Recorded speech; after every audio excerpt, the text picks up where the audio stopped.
ఆయన ఈ ప్రజలకు నేను ఏమి రుణం తీసుకోగలను అని మగధలేని మహారాజుగా వెలుగొందుతున్న రోజుల్లో ముందుగా ఆయన అందరి గుండెల్లో మెండుగా అండగా ఉంటారని చెప్పి ఆలోచన.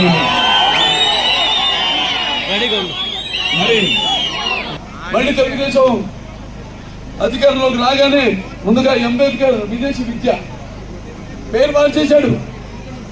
అంబేద్కర్ గారి పేరు తీసేసి జగన్ విదేశీ విద్యను పెట్టుకున్నాడు. తర్వాతేమో ఈ ఏదైతే ఎస్సీ ఫైనాన్స్ కార్పొరేషన్ ఉందో దాని ద్వారా రుణాలు ఇప్పిస్తానని తెలియజేసుకుంటున్నాం.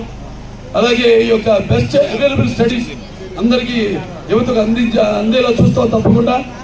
అలాగే పేద రైతు కుటుంబాలకి 2 ఎకరాలు కొనుగోలు భూమిని అందజేస్తామని తెలియజేసుకుంటున్నాను.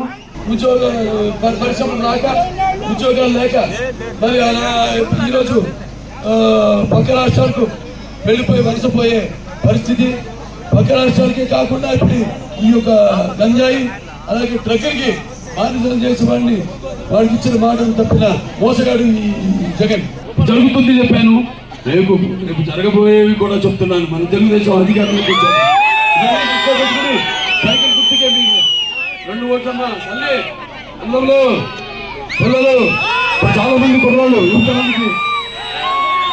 యువతరానికి వ్యతిరేకంగా అవతరానికి నాయకులు, భావితరాలకు భారతదేశం ఒక మహాశక్తి అయిన యువకులు చాలా మందికి మీలో మొదటిసారి ఇప్పుడు ఓటు వేసే హక్కు వచ్చింది. సో మీ యొక్క స్వలాభాల కోసం, మీ యొక్క స్వార్థాల కోసం దాన్ని వినియోగించుకుంటా ఇదే